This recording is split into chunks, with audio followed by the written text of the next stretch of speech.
Peşəkar müəllim tərəfindən xoşa gəlməz həqiqət. Yaxın əyləşin, yeni rubrikaya başlayırıq.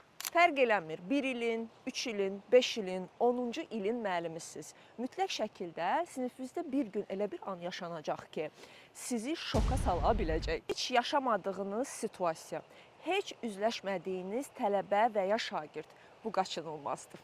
Soruşa bilərsiniz ki, yaxşı, bəs belə situasiyada nə etməliyik? Əslində çox sadədir. Belə ki, sinifin idarə olunmasına aid hər şeyi həmin anda yada salmaq lazımdır. İç səsimizə güvənmək lazımdır və eyni anda insanlığımızı və peşəkarlığımızı qorumağı bacarmalıyıq. Yaxşı, etdiyimiz yanaşma bəs ideal olacaqmı? Əlbəttə ki, xeyr. Amma əsas burada məsələ ondan ibarətdir ki, əzizlərim, biz əlimizdən gələnin ən yaxşısını peşəkar olaraq etməliyik.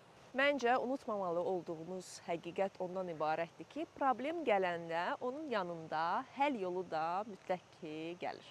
Bu arada həll yollarının biri də əvvəlcədən hər şeyə hazırlıqlı olmaqdır və növbəti sinifin idarə olunması təlimi də məhz bu haqdadır. Bu təlimdə sizinlə 12 ildə qazandığım bütün təcrübələri bölüşəcəyim. Bu şansı qaçırmayın.